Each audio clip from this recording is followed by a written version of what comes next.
dari Raja Nebukadnezar kepada orang-orang dari segala bangsa, suku bangsa dan bahasa yang diam di seluruh bumi. Bertambah-tambahlah kiranya kesejahteraanmu. Aku berkenan memaklumkan tanda-tanda dan mujizat-mujizat yang telah dilakukan Allah yang Maha Tinggi kepadaku. Betapa besar tanda-tandanya dan betapa hebatnya mujizat-mujizatnya. Kerajaannya adalah kerajaan yang kekal dan pemerintahannya turun-temurun. Aku, Nebukadnezar, diam dalam rumahku dengan tenang dan hidup dengan senang dalam istanaku. Lalu aku mendapatkan mimpi yang mengejutkan aku, dan hayalanku di tempat tidurku, serta penglihatan-penglihatan yang kulihat menggelisahkan aku. Maka aku mengeluarkan titah bahwa semua orang bijaksana di Babel harus dibawa menghadap aku, supaya mereka memberitahukan kepadaku makna mimpi itu.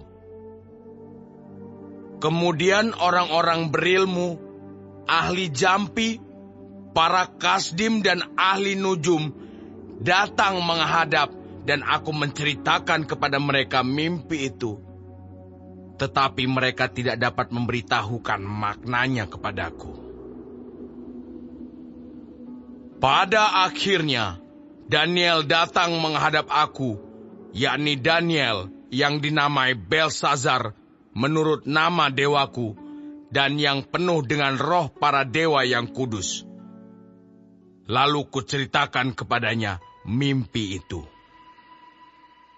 Hai Belsazar, kepala orang-orang berilmu, aku tahu bahwa engkau penuh dengan roh para dewa yang kudus, dan bahwa tidak ada rahasia yang sukar bagimu. Sebab itu, inilah riwayat penglihatan mimpi yang kudapat. Maka ceritakanlah kepadaku maknanya. Adapun penglihatan yang kudapat di tempat tidurku itu demikian. Di tengah-tengah bumi ada sebatang pohon yang sangat tinggi. Pohon itu bertambah besar dan kuat, tingginya sampai ke langit dan dapat dilihat sampai ke ujung seluruh bumi. Daun-daunnya indah, buahnya berlimpah-limpah. Padanya ada makanan bagi semua yang hidup. Di bawahnya, binatang-binatang di padang mencari tempat bernaung, dan di dahan-dahannya bersarang burung-burung di udara, dan segala makhluk mendapat makanan daripadanya. Kemudian dalam penglihatan yang kudapat di tempat tidurku itu, tampak seorang penjaga, seorang kudus, turun dari langit. Ia berseru dengan nyaring, demikian katanya. Tebanglah pohon itu dan potonglah dahan-dahannya. Gugurkanlah daun-daunnya dan hamburkanlah buah-buahnya. Biarlah binatang-binatang lari dari bawahnya dan burung-burung dari dahan-dahannya. Tetapi biarkanlah tunggulnya tinggal di dalam tanah, terikat dengan rantai dari besi dan tembaga, di rumput muda di padang. Biarlah ia dibasahi dengan embun dari langit, dan bersama-sama dengan binatang-binatang mendapat bagiannya dari rumput di bumi. Biarlah hati manusianya berubah dan diberikan kepadanya hati binatang. Demikianlah berlaku atasnya sampai 7 masa berlalu. Titah ini adalah menurut putusan para penjaga, dan hal ini menurut perkataan orang-orang kudus, supaya orang-orang yang hidup tahu bahwa Yang Maha Tinggi berkuasa atas kerajaan manusia dan memberikannya kepada siapa yang dikehendakinya. Bahkan orang yang paling kecil sekalipun dapat diangkatnya untuk kedudukan itu. Itulah mimpi yang telah kudapat. Aku, Raja Nebukadnezar. Sekarang engkau, Beltsazar, katakanlah kepadaku maknanya, sebab semua orang bijaksana dari kerajaanku tidak dapat memberitahukan maknanya kepadaku. Tetapi engkaulah yang sanggup, karena engkau penuh dengan roh para dewa yang kudus. Lalu berdirilah Daniel, yang namanya Beltsazar. Tercengang beberapa saat, pikiran-pikirannya menggelisahkan dia. Berkatalah raja, Beltsazar, janganlah mimpi dan maknanya itu menggelisahkan engkau. Beltsazar menjawab, Tuanku, biarlah mimpi itu tertimpa atas musuh tuanku, dan maknanya atas seteru tuanku. Pohon yang tuanku lihat itu, yang bertambah besar dan kuat, yang tingginya sampai ke langit, dan yang terlihat sampai ke seluruh bumi, yang daun-daunnya indah, dan buahnya berlimpah-limpah, dan padanya ada makanan bagi semua yang hidup, yang di bawahnya ada binatang-binatang di padang, dan di dahan-dahannya bersarang burung-burung di udara. Tuankulah itu, ya Raja. Tuanku yang telah bertambah besar dan kuat, yang kebesarannya bertambah sampai ke langit, dan yang kekuasaannya sampai ke ujung bumi. Tentang yang tuanku Raja lihat, yakni seorang penjaga, seorang kudus yang turun dari langit, sambil berkata, tebanglah pohon ini, dan binasakanlah dia. Tetapi biarkanlah tunggulnya ada di dalam tanah, terikat dengan rantai dari besi dan tembaga, di rumput muda di padang, dan biarlah ia dibasahi dengan embun dari langit, dan mendapat bagiannya bersama-sama dengan binatang-binatang di padang, hingga sudah berlaku yang demikian atasnya, sampai 7 masa berlalu. Inilah maknanya, ya Raja, dan inilah putusan yang maha tinggi mengenai Tuanku Raja. Tuanku akan dihalau dari antara manusia, dan tempat tinggal Tuanku akan ada di antara binatang-binatang di padang.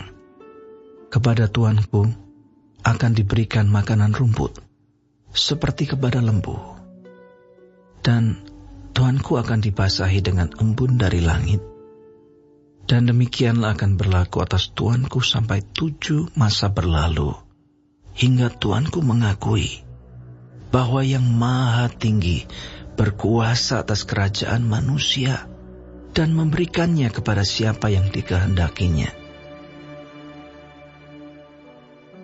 Yang dikatakan tentang membiarkan tunggul pohon itu berarti kerajaan Tuanku akan kembali Tuanku pegang. Segera sesudah Tuanku mengakui bahwa surgalah yang mempunyai kekuasaan. Jadi, ya Raja, biarlah nasihatku berkenan pada hati Tuanku.